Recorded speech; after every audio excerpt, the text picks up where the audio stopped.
Hello friends, आपका Z solve paper में स्वागत करते हैं। दोस्तों, आज मैं जीआईसी लेक्चर टीईटी से रिलेटेड वीडियो प्रैक्टिस से लेकर मौजूद हूँ। आप सब लोग उसको ध्यान से पढ़िएगा और इससे पहले भी मैंने कई वीडियो प्रोवाइड किए हैं। उम्मीद है आप लोग उसे देखे होंगे, उसे पढ़े होंगे। अगर आप लोग उसको नहीं देखे हैं तो उसे आप लोग देख लीजिए, उसे पढ़ लीजिए और अपनी प्रैक्टिस में धार लाइए, अपनी प्रैक्टिस में लगातार कंटिन्यूटी लाइए। और एग्ज़ाम क्रैक करने में तभी मदद मिल सकती है जब आप प्रैक्टिस ज़्यादा से ज़्यादा करें। वैसे भी सभी लोग एग्ज़ाम में पार्टिसिपेट करते हैं, चूँकि टाइम कम रहता है, क्वेश्चन ज़्यादा रहते हैं, उनको समझना पड़ता है। और जो स्टूडेंट की प्रैक्टिस अच्छी होती है, क्वेश्चन को देखते ही समझ जाते हैं, तो उनको कम टाइम में ज़्यादा क्वेश्चन कवर करने में आसानी होती है। तो दोस्तों, इस बात का ज़्यादा ध्यान रखें। क्वेश्चन तो अगर टाइम मिले तो पढ़ करके समझा जा सकता है, लेकिन एग्ज़ाम में वो जो एक बाउंडेशन होता है कि इतने टाइम में आपको क्वेश्चन कवर करना है, उस टाइम में कितने लोग बहुत घबरा जाते हैं क्योंकि उनको सेंटेंस समझ में ही नहीं आते। तो जो ज़्यादा ज़्यादा प्रैक्टिस करेंगे उस क्वेश्चन के सेंटेंस को, उसकी आइडियोलॉजी को, उसके पीछे छिपे हुए कॉन्सेप्ट को समझ में आ सकता है। अगर वो प्रैक्टिस करेंगे तभी हो सकता है। तो इसीलिए कहा जाता है कि आप जहाँ से भी जो भी स्रोत आपके काम का मिले उसे आप पढ़ते रहें, लेकिन लगातार और कंटिन्यूटी रहे। एक दिन नहीं हो सकता है, इसके लिए रेगुलर आपको पढ़ना पड़ता है। ठीक है। तो जो स्टूडेंट्स, जो फ्रेंड नए हैं, प्लीज़ मेरे चैनल को सब्सक्राइब करें और अगर वीडियो पसंद आता है तो लाइक और शेयर भी करें। तो आइए देखते हैं। ये प्रैक्टिस सेट 5 है। इसमें क्वेश्चन नंबर 1 है कि वैज्ञानिक, ऐतिहासिक, मानव विज्ञानी तथा समाजशास्त्री तथ्यों को ध्यान में रखकर किसने राज्य की उत्पत्ति के सिद्धांत को प्रतिपादित किया। तो इसका आंसर होगा मैकाइवर। मैकाइवर ने बताया है, मैकाइवर के अनुसार जैसे जैसे पीढ़ियों के विकास के साथ संवर्ग विशाल होता गया, नामों के चमत्कार ने रक्त संबंध में भाव को अधिक पुष्ट किया। पुत्रत्व मातृभाव के सामाजिक बंधन में परिवर्तित हो गया। पिता का प्राधिकार अध्यक्ष शक्ति में बदल गया। एक बार पुनः रक्त संबंधी अनुरक्षण के अधीन नए रूप उत्पन्न हुए जो इसकी सीमाओं को लांघ गए। रक्त संबंध ने समाज का निर्माण किया तथा समाज ने आगे चलकर राज्य का निर्माण किया। उसने अपने राज्य की उत्पत्ति के संबंध में विभिन्न तत्वों का क्रमिक विवरण दिया है, जो निम्न है: बंधुत्व, रीति रिवाज, नेतृत्व तथा क्षमता। तो क्वेश्चन नंबर 2 देखते हैं। यह किसकी मान्यता है कि राज्य के निर्माण का आधार उपयोगिता है, न कि संविदा। तो ये ह्यूम, ग्रीन, लॉस्की, बोसांके में इसका आंसर होगा ह्यूम। तो ह्यूम की मान्यता है कि राज्य के निर्माण का आधार उपयोगिता है, न कि संविदा। ध्यातव्य है कि उपयोगितावादी सिद्धांत का प्रवर्तक सामान्यतः ह्यूम को समझा जाता है, यद्यपि इस शब्द का निर्माण उन्होंने नहीं किया है। क्वेश्चन नंबर नेक्स्ट है, इसको आपको मैचिंग करना है कि दैवी उत्पत्ति का सिद्धांत, शक्ति का सिद्धांत, सामाजिक समझौते का सिद्धांत, पितृसत्तात्मक सिद्धांत और विकासवादी सिद्धांत। तो दैवी उत्पत्ति का सिद्धांत, इसमें किसको माना जाता है? आप समझ सकते हैं, रॉबर्ट फिल्मर को। शक्ति के सिद्धांत नीत्शे हैं। सामाजिक समझौते का सिद्धांत रूसो है। पितृसत्तात्मक सिद्धांत है सर हेनरी मैन। और विकासवादी सिद्धांत आप कह सकते हैं यहाँ पर वर्ग इसको। ठीक है। तो यहाँ एक मैचिंग आप देख लीजिए, इसका जो आंसर होगा वो सी होगा। क्लियर। और इसकी व्याख्या को हम स्पष्ट कर देते हैं।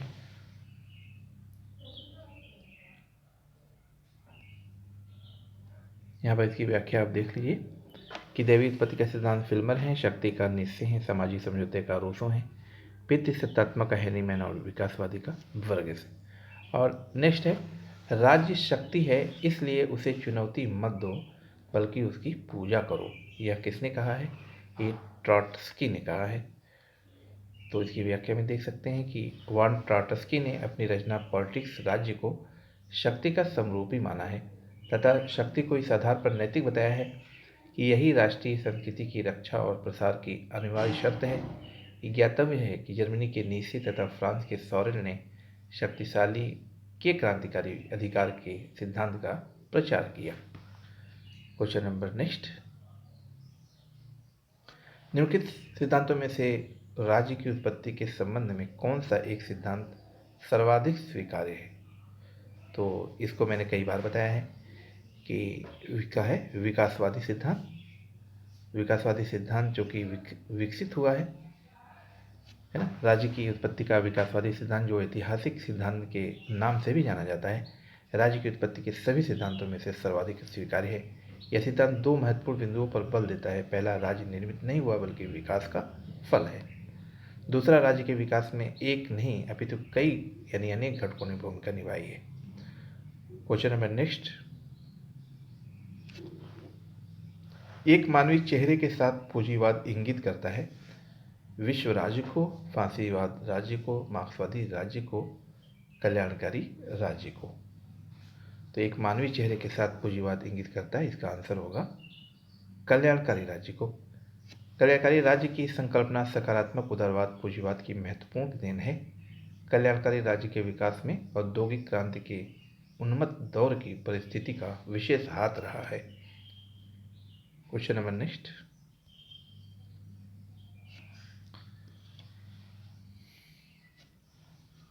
19वीं शताब्दी के उदारवादी विचारकों ने राज्य को माना एक आवश्यक बुराई। तो क्यों आवश्यक बुराई और माना गया? उदारवादी विचारकों ने माना या व्यक्तिवादी विचारों ने क्यों माना? 19वीं शताब्दी के प्रमुख उदारवादियों में बेंथम, स्पेंसर, मिल, ग्रीन आते हैं। ये लोगों की प्रवृत्ति नकारात्मक ही थी। ये लोग राज्य को एक आवश्यक बुराई मानते थे, परंतु 19वीं शताब्दी के उत्तरार्ध में J.S. मिल ने स्वपरक एवं अन्य परक मामलों में भी हस्तक्षेप का अधिकार दे दिया और यहीं से नकारात्मक उदारवाद में बदलाव भी होने लगा।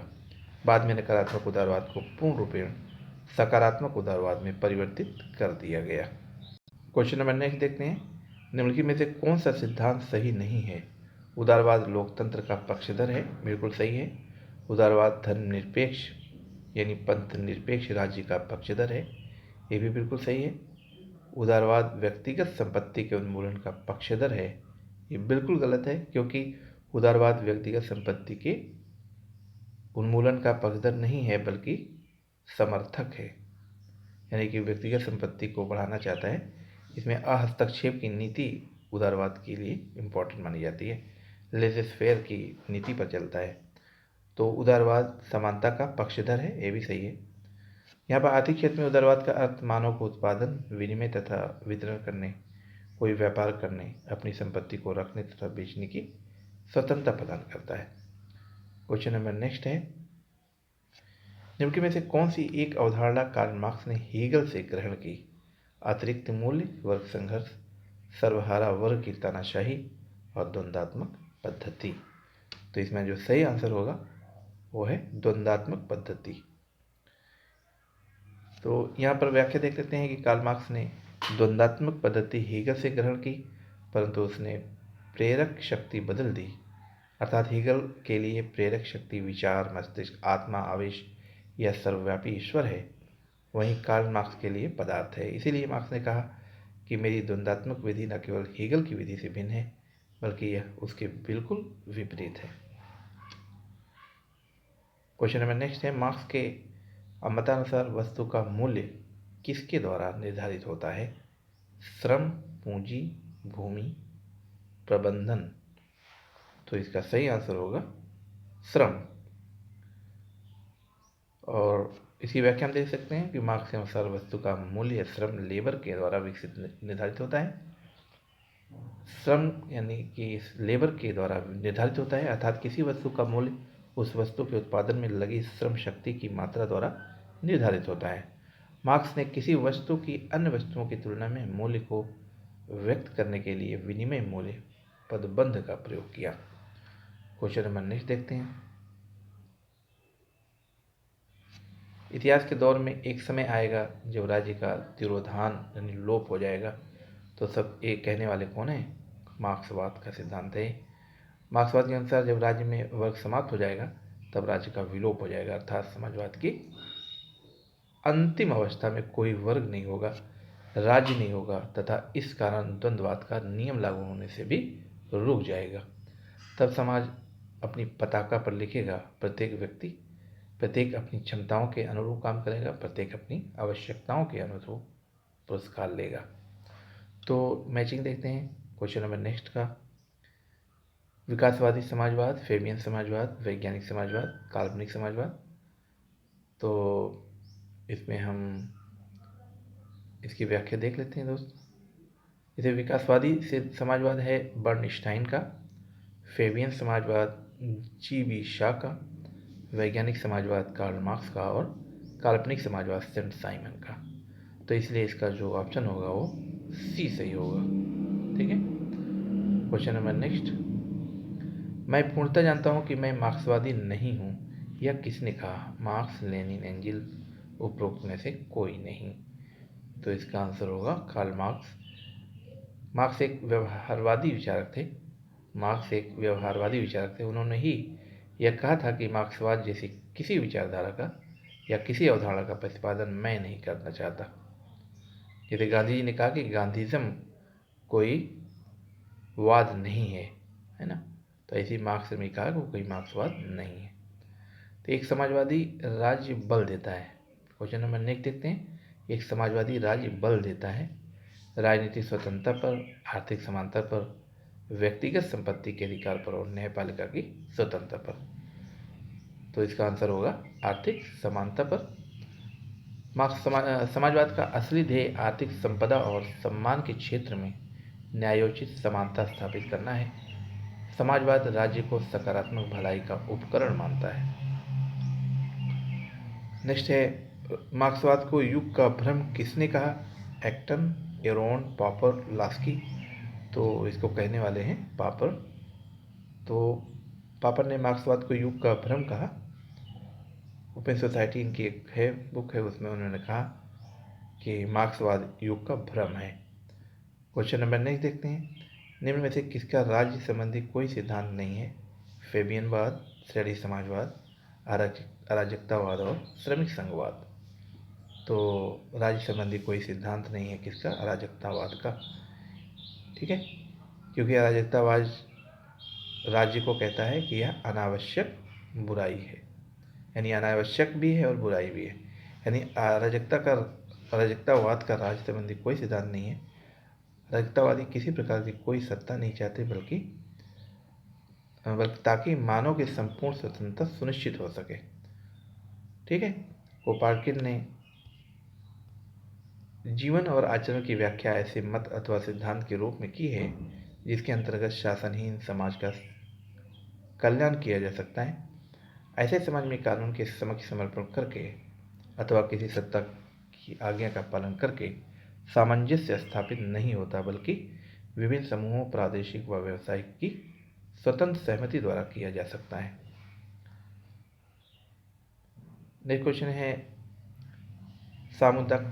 सामुदायिकतावाद एक प्रमुख धारा है मार्क्सवाद की, प्रत्ययवाद की, उदारवाद की और सर्वाधिकारवाद की। तो इसका आंसर होगा प्रत्ययवाद की, है ना। तो ग्रीन प्रत्ययवादी सिद्धांत के विचारक हैं, यानी आदर्शवादी आप कह सकते हैं। ग्रीन राज्य के कार्यक्षेत्र का वर्णन करते हुए मानते हैं कि राज्य केवल कानून बनाने वाली संस्था नहीं, बल्कि वह समुदाय का संगठित रूप है। समुदाय किसी व्यवस्था के कारण जुड़ा हुआ नहीं है, बल्कि सामान्य हित की भावना के कारण एकता के सूत्र में बंधा रहता है। समकालीन विचारकों में सबसे मुखर प्रवर्तक अलेक्जेंडर मैंकिटाइट, माइकल सैंडल, माइकल वाल्जर और चार्ल्स टेलर आदि हैं। Question number next. दलविहीन लोकतंत्र का विचार किसने लोकप्रिय बनाया? गांधी जी, नेहरू जी, जयप्रकाश नारायण और बाल गंगाधर तिलक। तो इसका सबसे सही आंसर होगा जयप्रकाश नारायण। जयप्रकाश नारायण और गांधी जी दोनों ने दलविहीन लोकतंत्र की बात कही है, परंतु दलविहीन लोकतंत्र जयप्रकाश नारायण के नाम से जाना जाता है। उनके अनुसार दलगत राजनीति जनता के नैतिक चरित्र को गिराती है और उसे स्वतंत्र मनन, विचार और अभिव्यक्ति का वातावरण प्रदान नहीं करती। विनोबा भावे भी दलविहीन लोकतंत्र के पक्षधर थे। Question number next. लोकतंत्र वह प्रणाली है जिसके द्वारा राजनीतिक व्यवस्था संतुलन बनाए रखती है। लोकतंत्र की उपरोक्त परिभाषा संबंधित है लोकतंत्र के सहभागी सिद्धांत से, बहुलवादी सिद्धांत से, मार्क्सवादी सिद्धांत से और अभिजनवादी सिद्धांत से। तो इसका आंसर होगा बहुलवादी सिद्धांत से। सीवी मैकफर्सन ने अपनी चर्चित पुस्तक डेमोक्रेटिक थ्योरी एसेस इन रिट्रीवल में लिखा है कि शुम्पीटर और डाल ने लोकतंत्र को ऐसी यंत्र व्यवस्था में बदल दिया जिसका वास्तविक कार्य राजनीतिक बाजार में मांग और पूर्ति का संतुलन कायम करना है। ठीक है। क्वेश्चन नंबर नेक्स्ट, किसने लोकतंत्र को एक जीवन शैली के रूप में परिभाषित किया? Bryce, Laski, lock, Smith. तो इसका आंसर होगा ब्राइस ने। जेम्स ब्राइस अपनी दो महान कृतियों द अमेरिकन कॉमनवेल्थ और मॉडर्न डेमोक्रेसी में लोकतंत्र को मुख्यतः शासन प्रणाली यानी जीवन शैली, वे ऑफ लाइफ के रूप में प्रस्तुत किया है। क्वेश्चन नंबर नेक्स्ट, किसने अभिजनवादी सिद्धांत को मार्क्सवाद के साथ जोड़ने का प्रयास किया है? तो जेम्स बर्नहम ने प्रयास किया है। जेम्स बर्नहम ने अभिजन सिद्धांत में आर्थिक दृष्टिकोण अपनाया है। उनके अनुसार संभ्रांत वर्ग की सत्ता का आधार उत्पादन तथा वितरण के प्रमुख साधनों पर उसके नेतृत्व और नियंत्रण में निहित है। इन्होंने प्रबंधकीय सिद्धांत का प्रतिपादन करते हुए अभिजनवादी सिद्धांत को मार्क्सवाद से जोड़ने का प्रयास किया। इसके अनुसार पूंजी का मालिक नहीं होता बल्कि प्रबंधकों का पूंजी पर नियंत्रण होता है। क्वेश्चन नंबर नेक्स्ट, मार्क्सबरी के दैत्य से इसके अतिरिक्त क्या अपेक्षा की जा सकती है? यह कथन किस पर लागू होता है? हॉब्स पर, लॉक और हीगल मार्क्स पर। तो ये होती है हॉब्स पर। ये कहा गया है कि यह कथन टॉमस हॉब्स पर लागू होता है। हॉब्स का जन्म 1588 में मेंसबरी यानी इंग्लैंड में हुआ था और 1679 ईस्वी में उसका देहांत हुआ था। हॉब्स समझौता के महत्वपूर्ण फलस्वरूप एक संपन्न, निरंकुश, सर्वशक्तिशाली अविभाज्य का निर्माण करते हैं जिस पर किसी तरह का नियंत्रण नहीं है। इस संदर्भ में ही उपरोक्त कथन कहा जाएगा। क्यों कहा गया है? क्योंकि वो मैक्सबरी में पैदा हुए थे और ये मैक्सबरी के दैत्य से इसका रिलेशन बनाया गया है, यानी हॉब्स की वजह से। निम्न में से किसे व्यक्तिवादी तथा प्रत्ययवादी यानी आदर्शवादी दोनों माना जाता है? हॉब्स को, लॉक, रूसो, बेंथम।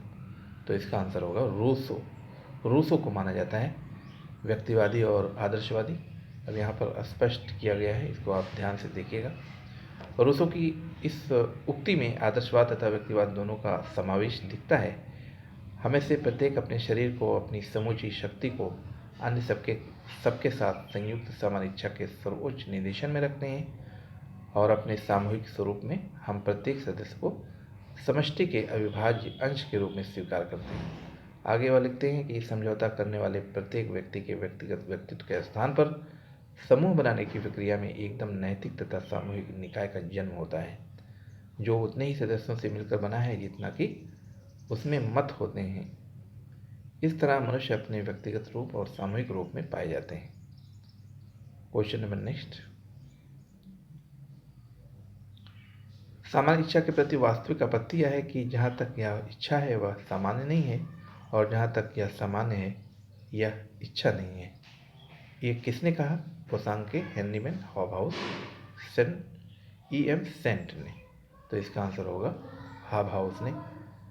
उपरोक्त परिभाषा हॉबहाउस की है। हॉबहाउस इस दुविधा में यह कहकर निकलना चाहते हैं कि यह या तो सामान्य है या इच्छा, या दोनों नहीं हो सकती, है ना।